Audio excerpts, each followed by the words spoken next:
যারা বয়লার ব্যবহার করেন ভিডিওটি তাদের জন্য। এই যে রাতদাঁতগুলা দেখতেছেন, এই যে মোটরের উপরে যে পিতলের যে দুটা জিনিস লাগায় এটাকে রাতদাঁত বলে।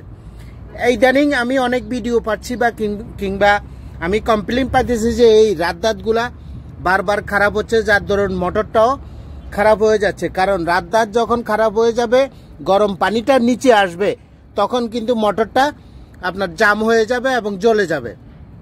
যাদের ওভারলোড রিলে আছে তাদের তো এটা অটোমেটিক বন্ধ হয়ে যাবে, কিন্তু অনেকেরই বয়লারে ওভারলোড রিলে লাগানো নাই। তখন গরম পানিটা নিচে আসলে রাতদাঁত খারাপ হওয়ার কারণে গরম পানিটা মোটরে আসলে সঙ্গে সঙ্গে মোটরটা জাম হয়ে যাবে এবং জ্বলে যাবে। তো এটার প্রক্রিয়া কি সেটাই এই ভিডিওতে দেখতে পাবেন। আসসালামু আলাইকুম বন্ধুরা, দেশ ও দেশের বাইরে যেখান থেকে ভিডিওটি দেখছেন, ইলেকট্রিক অ্যান্ড টেকনোলজি এই ফেসবুক পেজের নতুন আরেকটি ভিডিওতে আপনাকে স্বাগতম। তো যে কথা বলতেছিলাম যে এই কমপ্লেনটা অনেক বেশি আসতেছে, কিংবা কাস্টমারের এটাই খারাপ হচ্ছে বেশি। তো এটা কেন খারাপ হচ্ছে সেটাই এই ভিডিওতে দেখবেন। চলুন ব্যাপারটা বোঝা যাক। ভিডিওটি শেষ পর্যন্ত দেখবেন। ভিডিও ভালো লাগলে অবশ্যই শেয়ার করে অন্য ভাইদেরকে দেখার সুযোগ করে দিবেন। তো এই মোটরটা ভালো রাখার জন্য এবং রাতদাঁতগুলা ভালো রাখার জন্য আমি দুইটা কথা বলবো। এটা হলো, প্রথমটা হলো যে আপনার এই যে পাইপটা দেখতেছেন, এই যে পাইপটা, এটা কোত্থেকে? এটা আসতেছে এই টাঙ্কি থেকে। এই যে টাঙ্কি থেকে এই পাইপটা আসতেছে, এখান থেকে এটা 3-4-এর পাইপ, এখান থেকে ধরে টাঙ্কি পর্যন্ত এই পুরা পাইপটা, এটা প্লাস্টিকের ব্যবহার করবেন। এটা যদি আপনার লোহার থাকে, এটা অনেক দিন ব্যবহারের পরে ভিতরে আপনার জং আসে যায় এবং ময়লাগুলা পাইপে ধরে ফেলে, তখন এগুলা আস্তে আস্তে এদিকে আসে এবং এখানে আসার পরে এই রাতদাঁতগুলা খারাপ হয়ে যায়।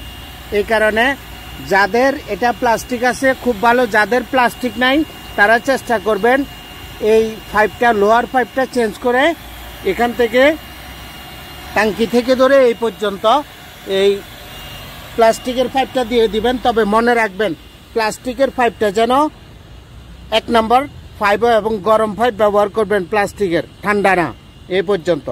দ্বিতীয় কথাটা হলো যে এই যে টাঙ্কিটা দেখতেছেন, এটা এই বয়লারের টাঙ্কি। তো এই বয়লারের টাঙ্কিটা ভিতরে দেখুন আপনি, এই যে ভিতরে অনেক ময়লা আছে, হয়তো আপনারা এই দেখতেছেন না। এই যে দেখুন ভিতরে শ্যাওলা বসা এই ময়লা, এগুলা দেখা যায়। তো এটার জন্য এখানে চেষ্টা করবেন এই যে মোটরের থেকে টাঙ্কিতে যে পানিটা আসতেছে, এখানে একটা ফিল্টার ব্যবহারের চেষ্টা করবেন। এই ফিল্টারগুলা ব্যবহার করার চেষ্টা করবেন এই মোটরের লাইনে, তাহলে আপনার মোটর খারাপ হবে না এবং রাতদাঁত খারাপ হবে না, প্লাস বয়লারটা সুরক্ষিত থাকবে। এখানে ভিতরে যে ফিল্টারগুলো দেখতেছেন, এটা 10 টাকা 15 টাকা করে পাওয়া যায় একটা। আপনি 3 মাস 4 মাস পরে চেঞ্জ করলেও চলবে। যদি আপনি লন্ড্রিতে কাজ করেন, তা সৌদির লন্ড্রি, তাহলে তো কিছু বলার নেই। যদি লন্ড্রি আপনার নিজের হয় তাহলে চেষ্টা করবেন, এখানে 3টা ফিল্টার আছে, ওই ফিল্টারটা আমি আপনাকে এখনই দেখিয়ে দিচ্ছি। এটা এখানে যেখান থেকে মোটরে পানি উঠায় এই টাঙ্কিতে আসে, এখানে ফিল্টারটা ব্যবহার করবেন। এই কাজটা করে নেবেন এবং সাথে যদি পারেন আপনি এই যে পাইপগুলো আছে বা এই যে নিপেল আছে, আছে, এগুলা প্রতি 3 মাস অন্তর অন্তর খুলে পরিষ্কার করে নেবেন, তাহলে মোটরটা ভালো থাকবে, রাতদাঁতগুলোও ভালো থাকবে। তো আজকে এই পর্যন্তই, আল্লাহ হাফেজ।